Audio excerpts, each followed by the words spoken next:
पृथ्वी की गतियाँ।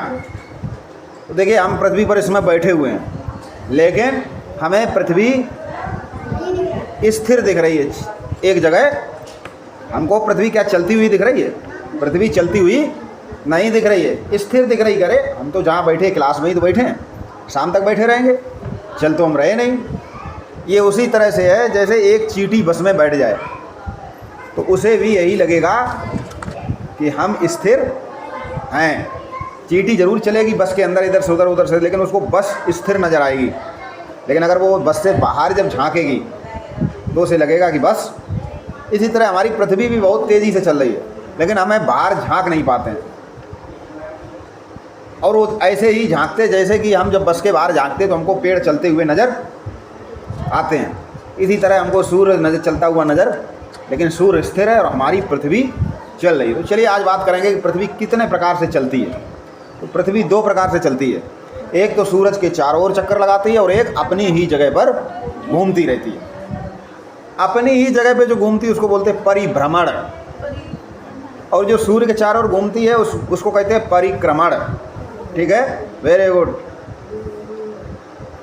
पृथ्वी अपनी धुरी पे जो एक पूरा चक्कर लगा लेती है उसको कहते हैं अर्थ डे, यानी कि पृथ्वी का एक दिन। और जब पृथ्वी सूरज का पूरा चक्कर लगा देती है तो उसको कहते हैं एक वर्ष। ठीक है, वेरी गुड।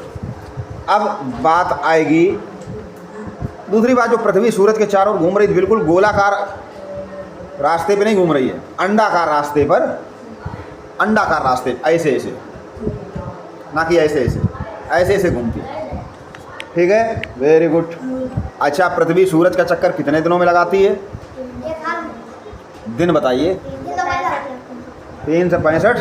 सही, 1/4, यानी कि 365 दिन 6 घंटे में चक्कर। लेकिन हम 365 ही दिन मानते हैं और 6 घंटे जोड़ते जाते हैं। 4 वर्ष में वो 6 घंटे जुड़कर 1 साल 1 दिन बन 24 घंटे तैयार हो जाते हैं। तो चौथी साल हमेशा 366 दिन की, और उस साल को हम लीप ईयर कहते हैं। चलिए अब बात करेंगे कि उपसौर और अपसौर क्या होता है। तो जब पृथ्वी सूरज के सबसे निकट होती है तो उसको कहते हैं उपसौर, और जब सबसे दूर होती है तो उसको कहते हैं अपसौर। अच्छा, हमारी पृथ्वी पर कहीं कहीं सर्दी पड़ती है और कहीं कहीं, ऐसा क्यों होता है? तो जहाँ भी सूरज की किरणें सीधी पड़ती हैं, जिस हिस्से पर सीधी पड़ती हैं उसको हम वहाँ पर गर्मी पड़ती है, और जिस हिस्से पर सूरज की किरणें तिरछी पड़ती हैं वहाँ पर सर्दी पड़ती है। अच्छा, ये सर्दी गर्मी आती क्यों है?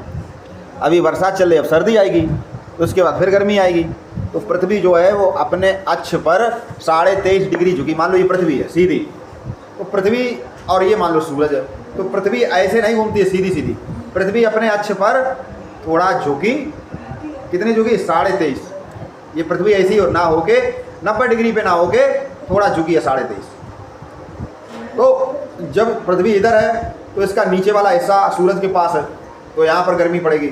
और जब पृथ्वी इधर चली जाएगी तो इसका ऊपर वाला हिस्सा सूरज के पास आ जाता, तो फिर यहाँ ऊपर गर्मी पड़ेगी, नीचे सर्दी पड़ेगी। इस कारण पृथ्वी पर ऋतुएं परिवर्तन होती हैं।